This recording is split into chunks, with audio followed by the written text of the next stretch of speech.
Thank you, my excellent friends. I'm now going to go through the digestive system once again. Okay, this thing that looks like a skirt is the greater omentum. The greater omentum is attached to the greater curvature of the stomach. You see this? Okay, and then the lesser curvature of the stomach is attached to the lesser omentum. Okay, and then the parts of the stomach. Okay, up here, if I put a pin up here, this will be the fundus. Okay, if I put a pin anywhere in the middle, that's the body. If I put a pin towards the end here, which darkens out and sort of narrows out, that's the pyloric region. Okay, and this here is where the pyloric sphincter is. Usually I just say, can you name that structure that regulates gastric empty? Okay, so the stomach empties into the small intestine. The first part of the small intestine, right out of the stomach, is the duodenum, right there. Okay, and then the duodenum is surrounded by the head of the or it sort of cradles it, of the pancreas, and all this is the pancreas. Do you see this pancreas? All this is the pancreas, and all this down here too by the duodenum is the pancreas. So if I put a pin here, you say pancreas. If I put a pin here, you say pancreas. If I put a pin here, pancreas. Okay, so the pancreas ends right there. You see it? So it goes all the way across. Pancreas, pancreas, pancreas, pancreas. And all this is pancreas, okay? And all this is the duodenum, okay? So the next part of the small intestine is the jejunum. You won't see the edges, so jejunum, I'll put a pin anywhere here, and then you see jejunum, okay? And then, of course, this is mesentery. If I put a pin here, you say mesentery. It kind of puts order to the small intestine, mesentery. This is mesentery, okay? Now, we got to look for the colon. First, we look for it, we look for it, we look for it, and then boom, we found it. So, the longest part and the terminal part of the small intestine is the ileum. So, I'll put the pin for the ileum right here. So, ileum right close to the cecum. This is the cecum, and this is the ascending colon. Okay? Transverse colon right by the curve, transverse colon, and down here, descending colon, and then the rectum is down there. Okay? Okay. So this is a female, of course. This is the ovaries.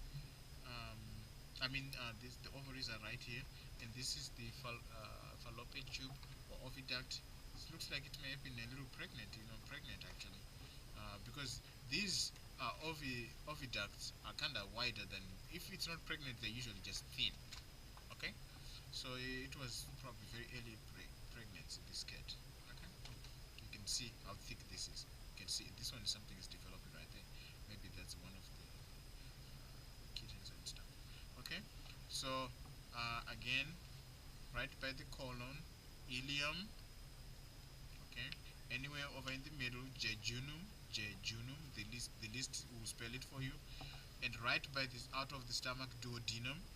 Okay, and then when we do the colon, we say this part is the cecum, this is the ascending colon, and if I put a pin by the curve, that's the transverse colon, and then down here would be the descending colon, and then the rectum in there. Okay, now we're done with all these other structures, and this is the spleen. Okay, the spleen is not part of the digestive system, but we just include it because it's right there. It's part of the lymphatic system. Okay, the spleen. Okay, and the pancreas is a accessory organ for the digestive system.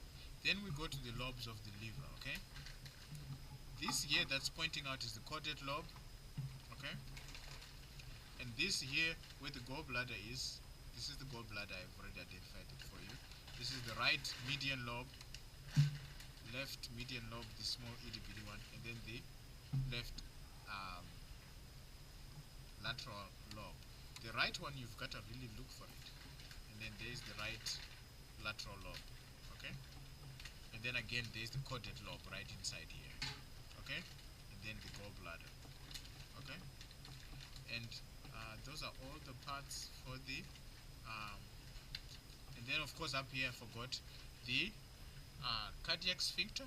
This one regulates gastric filling, and I can even ask that question without even putting a pin on it. I can say what structure regulates gastric filling, because that's food comes through the esophagus, which I forgot, the esophagus is right there.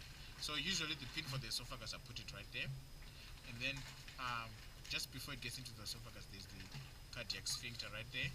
That regulates gastric filling, and the pyloric sphincter regulates gastric emptying. Okay, and that's it. They don't forget the esophagus up here, because that's where the pin is. Most of the pins will be right here in the abdominal cavity. Okay, my good friends, thank you so much. I appreciate it. And that's it. So today we got the digestive, we got the respiratory again. Okay, thank you.